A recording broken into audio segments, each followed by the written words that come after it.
Definitely جو بھی انہوں نے کیس، کوئی ایک کیس بتا دیں کہ بندیال صاحب نے اپنے ٹینیور کے دوران پبلک انٹرسٹ کے کیس ڈیسائیڈ کیا ہو اور وہ پبلک کے انٹرسٹ میں ڈیسائیڈ ہوا ہو.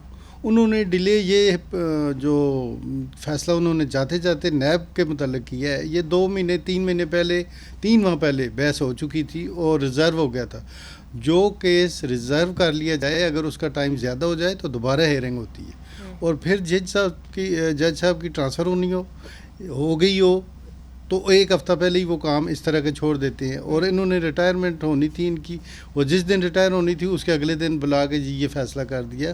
اس لیے یہ پتہ چلتا ہے کہ اس میں کوئی میلافائڈی کا عنصر ہے، اور یہ پبلک انٹرسٹ والی بات نہیں ہوئی، یہ وکٹمائز کرنے والی بات ہوئی. تو اگر یہ ایک چیز کا میں اگر 1 منٹ کے لیے میں اس میں کروں، عمر عطا بندیال صاحب نے جو ڈیسیجن دیے، دیکھو ایک لاسٹ گورنمنٹ نے ایک ڈیسیجن پہ عمر عطا بندیال صاحب کو کہہ دیا تھا کہ عمر عطا بندیال صاحب نے وہ فیصلہ دے دیا جس نے نظریہ ضروریت کو ہمیشہ کے لیے دفن کر دیا.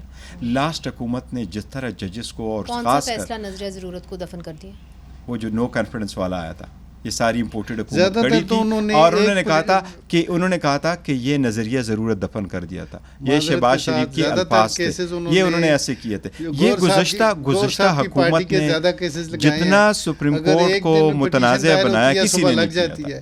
جنرل پبلک کے جو کیسز ہیں، میں نے اپنا 2 سال ہو گئے، ہمارا کوئی ایک کیس بھی تو فیصلہ نہیں ہوا. اگر لگتے ضرور ہیں 56,000 کیسز اس وقت پینڈنگ ہیں سپریم کورٹ کے اندر. اس کے اندر بہت بڑا فیصلہ پورے خیبر پختونخوا کے فنڈامنٹل رائٹس کا فیصلہ جو ہے action in need of civil power کے حوالے سے ایک کیس جو ہے وہ پینڈنگ ہے سپریم کورٹ میں. کئی عرصے سے 2-3 سال ہو گئے، ابھی تک اس کی سنوائی نہیں ہوئی.